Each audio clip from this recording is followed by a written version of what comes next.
Hello ভাই বোনেরা, আজকে মঙ্গলবার। তো মঙ্গলবারের দুপুরের খাওয়া দাওয়া সুখে নিলে তোমরা দেখে নাও। আজকে রান্না করেছি খুবই সিম্পল, ডিমের ঝোল। কিচ্ছু না, একদম লাল লাল ডিমের ঝোল। আমিও ওই লাল লাল করতে করতে আর শুকনো লঙ্কাই খাচ্ছি, কাঁচা লঙ্কা আর আমার খাওয়া হচ্ছে না।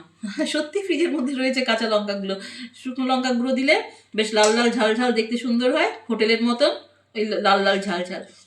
ফুলকপির তরকারি, সেও শুকনো লঙ্কা গুঁড়ো দিয়েছি ভাই বোনেরা, তবে আজকে ঘি দিইনি, কারণ ঘি বেশি খাওয়া ভালো না, কারণ আমার ফ্রাইড রাইস করতে গেলে ঘি লাগে। তো আজকে আমি ওতে আর ঘি দিইনি, সিম্পলভাবে আদা বাটা দিয়ে মটরশুঁটি আর কালো জিরে ফোড়ন দিয়ে ব্যাস।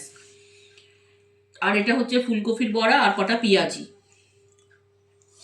ঠিক আছে, এটা হচ্ছে কালকের বাসি তরকারি। আমাদের বাড়িতে তরকারি ওঠে না ভাই বোনেরা, এটাও কালকে থেকে যাবে। আমি তো এই দিয়েই খেয়ে নেব। আমার তো বড়া টড়া খুব পছন্দের জিনিস, ভাজাভুজি আমার খুব পছন্দের জিনিস, যেটা আমার একদমই চলে না, উচিত না খাওয়া, কোলেস্ট্রল আছে। খেয়েই মরবো, না খেয়ে কেন মরবো?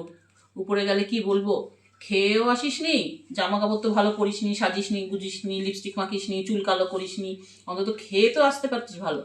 তাই খেয়েই যাব। আর ওর বাবার মিষ্টি দই।